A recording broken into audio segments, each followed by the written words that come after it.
नमस्कार दोस्तों, मैं स्वागत करता हूं आपका इंफ्रास्ट्रक्चर सॉल्यूशंस के AutoCAD 2D and 3D course में।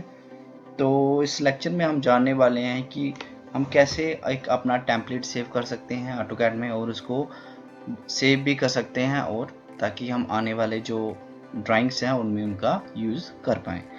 तो उसके लिए सबसे पहले आपको मेरे लास्ट लेक्चर सुनने पड़ेंगे, जिनमें मैंने यूनिट्स एंड लिमिट सेटिंग करवाया है और भी कुछ इंपॉर्टेंट सेटिंग्स बताई हैं ऑटोकैड में। तो उनको देखने के बाद ही आप यहाँ पे अगला स्टेप कर पाएंगे। तो चलिए शुरू करते हैं। तो सबसे पहले मैं आपको कुछ इम्पोर्टेंट पॉइंट्स बता दूँ अपने टॉगल मेनू बार में।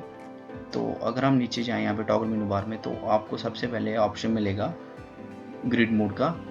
तो ये बाय डिफ़ॉल्ट ऑन होता है, तो आप इसको ऑन भी रख सकते हैं और ऑफ भी रख सकते हैं, ये आप पे डिपेंड करता है। अगर मैं इसको ऑन रखता हूँ तो आप देख रहे होंगे मेरे को ग्रिड लाइंस दिख रही होंगी ड्राइंग एरिया में। अगर मैं इसको ऑफ़ कर देता हूँ तो जो मेरी ग्रिड लाइंस है ये ऑफ हो जाएंगी, ये नहीं दिखेंगी, हिडन हो जाएंगी। तो ये आप पे डिपेंड करता है कि आपने इसको ऑन रखना है या ऑफ रखना है।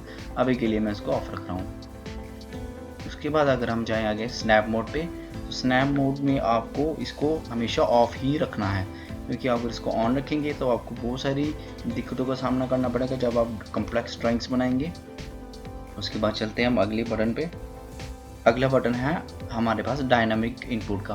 जैसे कि आप जानते हैं कि डायनामिक इनपुट का बहुत इंपॉर्टेंट रोल होता है, तो इसलिए मैं इसको ऑन ही रखूँगा।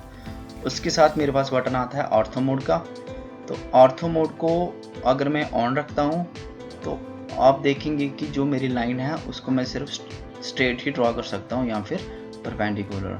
तो इसका मतलब ये है कि अगर मैं ऑर्थो मोड को ऑन रखता हूँ तो जो मेरे लाइंस के बीच का एंगल्स होगा वो हमेशा 90 डिग्री ही रहेगा। तो अगर मेरे को लाइंस फ्रीली ड्रॉ करनी है तो मैं ऑर्थो मोड को ऑफ रखूँगा। जैसे अभी मैंने इसको ऑफ कर दिया और अब मैं लाइन किसी भी एंगल पे ड्रॉ कर सकता हूँ, तो इसलिए हम ऑर्थो मोड को ऑफ ही रखेंगे। उसके बाद अगला बटन आता है पोलर ट्रैकिंग का।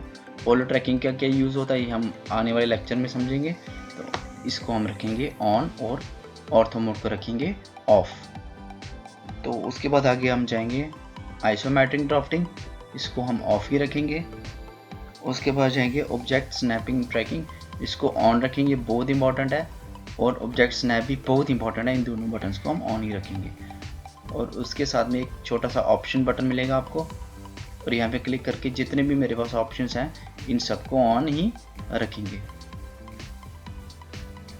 और बाकी की जो मेरे पास ऑप्शंस हैं इन सबको ऑफ रखेंगे। तो ये थी जो मेरी टॉगल बार में जो कुछ इंपॉर्टेंट सेटिंग्स। तो अब हम चलते हैं अपने टेम्पलेट को सेव करने के लिए। तो टेम्पलेट को सेव करने के लिए आपको क्या करना पड़ेगा, ऑटोकैड यूटिलिटी बटन में जाना पड़ेगा और इसको सेव एज करके ड्राइंग टेम्पलेट पे क्लिक करना होगा। और अब मैं क्या करूँगा, मैं यहाँ पे डेस्कटॉप चूज़ कर लेता हूँ, फोल्डर मान लेता हूँ, मैं यहाँ पे इसको सेव कर रहा हूँ। तो ये मैंने पहले का एक ऑटोकैड माई कस्टम टेम्पलेट सेव किया होगा, इसका लेक्चर आपको मिल जाएगा मेरी इंग्लिश वर्जन में। तो अभी के लिए मैं सेव कर रहा हूँ ऑटोकैड टेम्पलेट कस्टम, और इसको मैं सेव कर रहा हूँ। तो मान लीजिए अगर आपको ऑटोकैड को जो आपने टेम्पलेट सेव किए इसको आपको ओपन करना है, तो उसके लिए आप ओपन बटन पे क्लिक करेंगे और आप डेस्कटॉप पे जाइए और फाइल को चूज़ कीजिए और आप टेम्पलेट कस्टम जो मैंने सेव किया आप इस पर क्लिक करके इसको ओपन भी कर सकते हैं। तो इस तरह से आप ऑटोकैड के बटन को भी ऑन कर सकते हैं।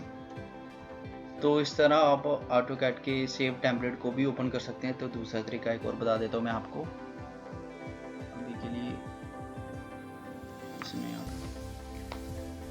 ऑटोकैड ओपन करता हूँ,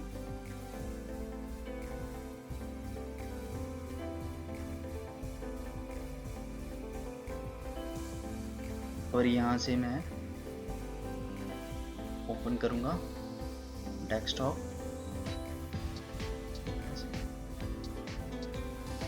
ओपन इसको कर सकता हूँ। तो इसी तरह हम ऑटोकैड की जो सेव टेम्पलेट है उसको सेव करके उसको ओपन कर सकते हैं। अब इस टेम्पलेट में आपको कोई भी सेटिंग करने की ज़रूरत नहीं है, क्योंकि आपने सभी सेटिंग्स करके इसको सेव किया था। तो टेम्पलेट को सेव करने का ये सबसे बड़ा फ़ायदा रहता है कि आपको बार बार सेटिंग्स नहीं करनी पड़ती।